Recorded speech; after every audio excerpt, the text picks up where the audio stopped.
Good morning friends. GST platform के YouTube channel में आप सभी का स्वागत है। जी हाँ फ्रेंड्स, इनकम टैक्स रिटर्न्स के अंदर आपको जो अब सबसे इंपॉर्टेंट बात ध्यान में रखनी है वो ये ध्यान में रखनी है कि आपने जो कैश डिपॉजिट और कैश विड्रॉ किया है, इस कैश के ट्रांजैक्शंस को आप अपने इनकम टैक्स रिटर्न के अंदर किस तरीके से डिक्लेयर करेंगे।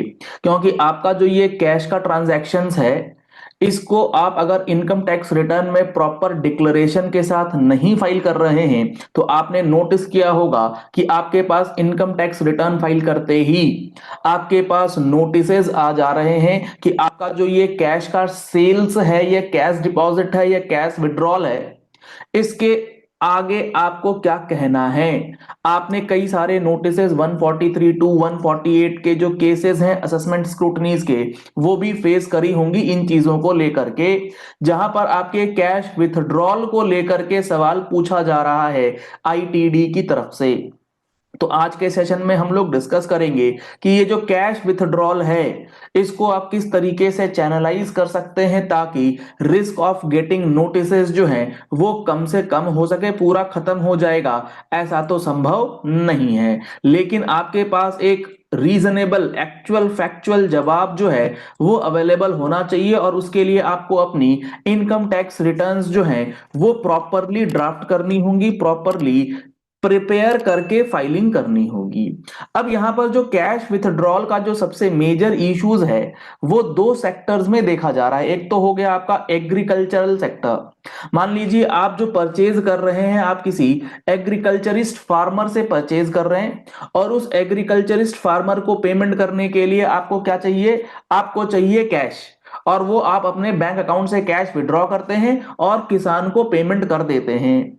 करोड़ों करोड़ रुपए जो है वो एग्रीकल्चरिस्ट को पेमेंट किए जाते हैं इन कैश, क्योंकि वहां पर चेक्स या बैंकिंग सिस्टम्स के थ्रू पेमेंट करना थोड़ा सा टफ हो जाता है। या फिर ऐसे कई सारे बिजनेसेस होते हैं, जैसे मान लीजिए एक पर्सन है ए, एक पर्सन है बी। अब यहां पर ए और बी के बीच में जो ट्रांजैक्शन होता है वो किस तरीके से होता है? वो मनी ट्रांसफर का बिजनेस ही कर रहे हैं। जैसे ए के अकाउंट में पैसा आया, चाहे वो यूपीआई से आया, जिस भी मोड से आया, पैसा उसके अकाउंट में ओपन हो गया, वो क्रेडिट हो गया। अब वो अपने अकाउंट से पैसा विड्रॉ करता है, और विथड्रॉ करके जिसको ये पैसा जाना है, कैश जाना है मनी ट्रांसफर का, वो पैसा उसको दे देता है। मान लीजिए 1 लाख रुपए आए, वो 1 लाख रुपए में 99,000 रुपीज किसी को देने हैं, 99,000 रुपीज वो कैश विड्रॉ करेगा, और 1,000 रुपीज एज अ कमीशन वो अपने पास रख लेगा। तो ऐसे करते करते वो 1 करोड़ रुपए का कैश विड्रॉ कर लेता है ड्यूरिंग द पूरा जो फाइनेंशियल ईयर 24-25 है। तो अब इस केस में आईटीआर की रिपोर्टिंग किस तरीके से करी जाएगी? क्योंकि यहां पर बहुत ज्यादा इंपॉर्टेंट हो जाता है क्या जो कैश डिपॉजिट हुआ है। मान लीजिए पूरे साल में 1 करोड़ रुपीज आपके अकाउंट में डिपॉजिट हुए, तो क्या वो आपका टर्नओवर हो गया? तो यहां पर ये सारी चीजें जो है ना आपको समझनी होंगी। इसी वजह से नोटिसेस जो है वो इशू किए जा रहे हैं, और आपके पास चूंकि डॉक्यूमेंटेशन नहीं है, आईटीआर प्रॉपर नहीं भरी हुई है, और आपके पास कोई रिप्लाई जो है वो होता नहीं है, और डिपार्टमेंट इसको क्या मान लेता है? जो भी आप कैश विथड्रॉ करते हैं और उसका कोई प्रॉपर सटीक जवाब विथ डॉक्यूमेंट्री एविडेंस अगर आप नहीं देंगे, तो इनकम टैक्स डिपार्टमेंट ये मान लेगा कि आपने जो ये कैश विड्रॉ किया है ये आपका अनएक्सप्लेन्ड एक्सपेंडिचर है। ये ऐसे एक्सपेंडिचर है जिसका कोई एक्सप्लेनेशन आपके पास नहीं है, और इस पर टैक्स की लाइबिलिटी अप टू 1%, 150% तक की पेनल्टीज वगैरह जो है वो लगाई जाती है। 60% तक का टैक्स जो है वो लग जाता है।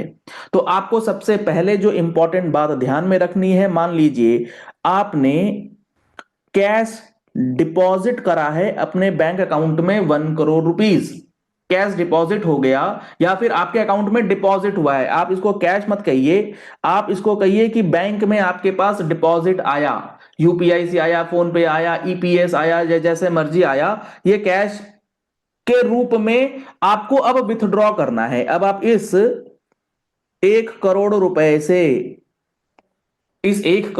से let suppose 98 lakh rupees during the year withdraw कर ले रहे हैं, और ये 98 लैक्स विड्रॉ करके आप नंबर ऑफ पर्संस को पेमेंट कर रहे हैं, जिनका भी ये पैसा कैश में पेमेंट करना है। तो सबसे पहले आपको क्या ध्यान में रखनी है बात, आप जब ये कैश का पेमेंट करेंगे तो आपको इस पेमेंट से रिलेटेड वाउचर्स मेंटेन करना है टू द एक्सटेंट पॉसिबल। 100% होए जरूरी नहीं है, वो संभव भी नहीं है। 80% 90% वाउचर्स भी अगर आप मेंटेन कर लेते हैं, बिल्स की कॉपी मेंटेन कर लेते हैं, तो आपका ये कैश विड्रॉल का जो ट्रांजैक्शन है इसमें कहीं कोई आपत्ति आपको नहीं होगी, आपको कोई परेशानी भी नहीं होगी।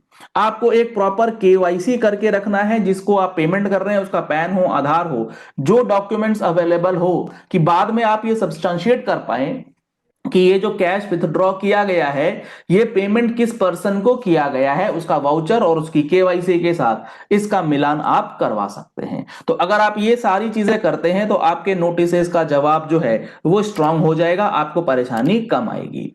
अब बात करते हैं, अगर हम लोग इनकम टैक्स रिटर्न में इस कैश विथड्रॉल के ट्रांजैक्शंस को इसी केस में अगर डिक्लेयर करना है तो कैसे करें।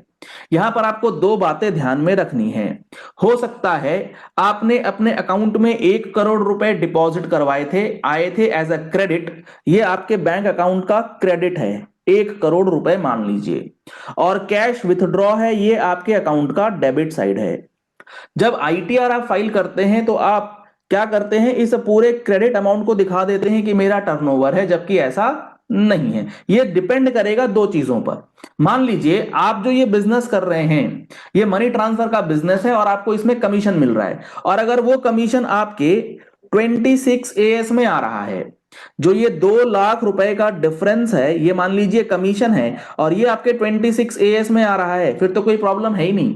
फिर तो आपको क्लियरली समझ में आ रहा है कि ये मेरा टर्नओवर है 2 लाख रुपीज का। आप आईटीआर में 2 लाख रुपीज अपना टर्नओवर दिखलाइए और उसका जो प्रॉफिट है वो एक्चुअल प्रॉफिट आप दिखला सकते हैं जो भी आपका बन रहा है। मान लीजिए 26 AS में कोई भी फिगर आ ही नहीं रहा, 26 AS बिल्कुल नील बटे सन्नाटा है, लेकिन आपके बैंक अकाउंट में डिपॉजिट हो गया है, क्रेडिट हो गया है 1 करोड़ रुपया, और आपने विथड्रॉ कर लिया है 98 लाख रुपीज।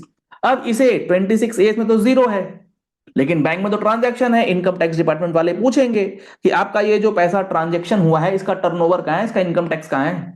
तो आपको अब क्या करना है, यहां पर आपको बेहद इंपॉर्टेंट बात ये समझनी है कि आपने जो ये रिसिप्ट लिए हैं, आपके जो ये डिपॉजिट्स हुए हैं, ये आपके बैंक अकाउंट में हुआ है पूरा 1 करोड़ रुपीज। इसका आपको दो बाइफरकेशन कर लेना है, इस 1 करोड़ रुपए में कैश डिपॉजिट कितना है और अदर देन कैश डिपॉजिट कितना है, और अकॉर्डिंगली आप अपनी आईटीआर में डिक्लेरेशन जो है वो फाइल कर सकते हैं। आईटीआर 4 अगर आप भर रहे हैं 44 AD, तो आपको यह ध्यान रखना है कि कैश के अंदर जो भी आप डिपॉजिट्स ले रहे हैं उस पर आपको 8% का टैक्स, मतलब 8% प्रॉफिट मिनिमम दिखलाना है। मान लीजिए 50 लाख रुपीस आपका कैश था, तो इसका 8% मिनिमम प्रॉफिट आप दिखलाएंगे।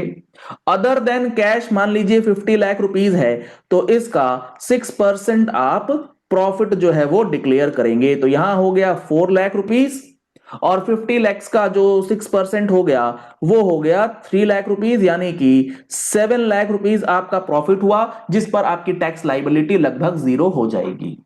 तो आपको एक प्रॉपर स्ट्रक्चर के तरीके से सारी चीजों को एनालाइज करने के बाद ये डिक्लेयर करना होगा कि जो आपका कैश डिपॉजिट है, यहां तो मैंने मान लिया कि ये जो पूरा कैश डिपॉजिट है ये मेरा पूरा टर्नओवर है। अगर आप बुक्स ऑफ अकाउंट्स मेंटेन करते हैं, खाता पत्तर मेंटेन करते हैं, तो जो आपके अकाउंट में जमा हुआ है पैसा, जरूरी नहीं है पूरा का पूरा 50-50 टर्नओवर ही हो सकता है आपके कोई लेन देन की बात हो, कोई टर्नओवर नहीं हो, कोई लोन का एंट्री हो, तो अकॉर्डिंगली आपको वो फिगर्स एडजस्ट भी करनी है।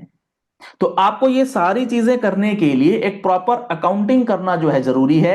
बैंक अकाउंट की एंट्रीज करना बेहद जरूरी है। बिना बैंक अकाउंट की एंट्रीज किए अगर आप आईटीआर भर रहे हैं धड़ल्ले से आंख बंद करके, तो आप नोटिस को न्योता दे रहे हैं कि आओ हमें परेशान करो।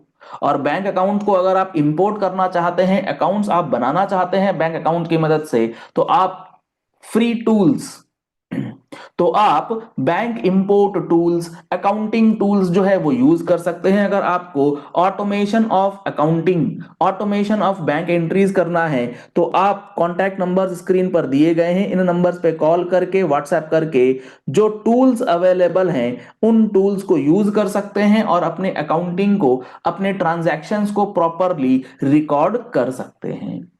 तो ये सारी बातें आपको अपनी इनकम टैक्स रिटर्न फाइल करते समय बहुत अच्छे से ध्यान से देखते हुए फाइलिंग करेंगे तो आपको नोटिसेस जो हैं वो नहीं आएंगे, और अगर आते भी हैं तो उसका प्रॉपर रिप्लाई आप कर सकेंगे। और इसके बाद जो लास्ट बात है, जब आप आईटीआर फाइल करते हैं तो वहां पर आपसे पूछा जाता है आपका नेचर ऑफ बिजनेस क्या है, उसका कोड क्या है और उसका डिस्क्रिप्शन क्या है। तो अगर आप इस तरीके के बिजनेस में हैं जहां पर डिपॉजिट हो रहा है और आप कैश विड्रॉ कर करके दे रहे हैं तो आपको ये वाला आइटम बहुत इंपॉर्टेंट तरीके से, अच्छी तरीके से भरना जरूरी है कि आपका नेचर ऑफ बिजनेस क्या है। उसमें डिस्क्रिप्शन के अंदर आप ये चीजें मेंशन कर सकते हैं कि नेचर ऑफ ट्रांजैक्शंस किस तरीके से हो रहा है। सिविल कॉन्ट्रैक्टर्स के लिए भी ये प्रॉब्लम होती है कि जो पेमेंट करना है, लेबर पेमेंट, वो कैश के अंदर होगी। तो ये सारा रिकॉर्ड आपको मेंटेन करना है ताकि आपके रिकॉर्ड से आपके ट्रांजैक्शंस को ट्रैक किया जा सके और उस ट्रैकिंग के माध्यम से आपकी इनकम को जस्टिफाई किया जा सके। बेसिकली गवर्नमेंट ये चाहती है कि जितना इनकम आपका है उसके अनुपात में आपने डिक्लेयर किया है या नहीं। चलिए इस वीडियो को यही एंड करते हैं। आशा करते हैं आपको ये सारी बातें बहुत अच्छी तरीके से समझ में आ गई होंगी। अगर आपको अभी भी कोई डाउट है तो आप नीचे अपनी कमेंट बॉक्स में अपनी क्वेरीज पोस्ट कर सकते हैं। पहली बार आए हमारे यूट्यूब चैनल पर, हमारे चैनल को फॉलो कर लीजिए, सब्सक्राइब कर लीजिए नोटिफिकेशन बेल के साथ ऐसे ही इंपॉर्टेंट वीडियोस के लिए। Thank you and have a nice day.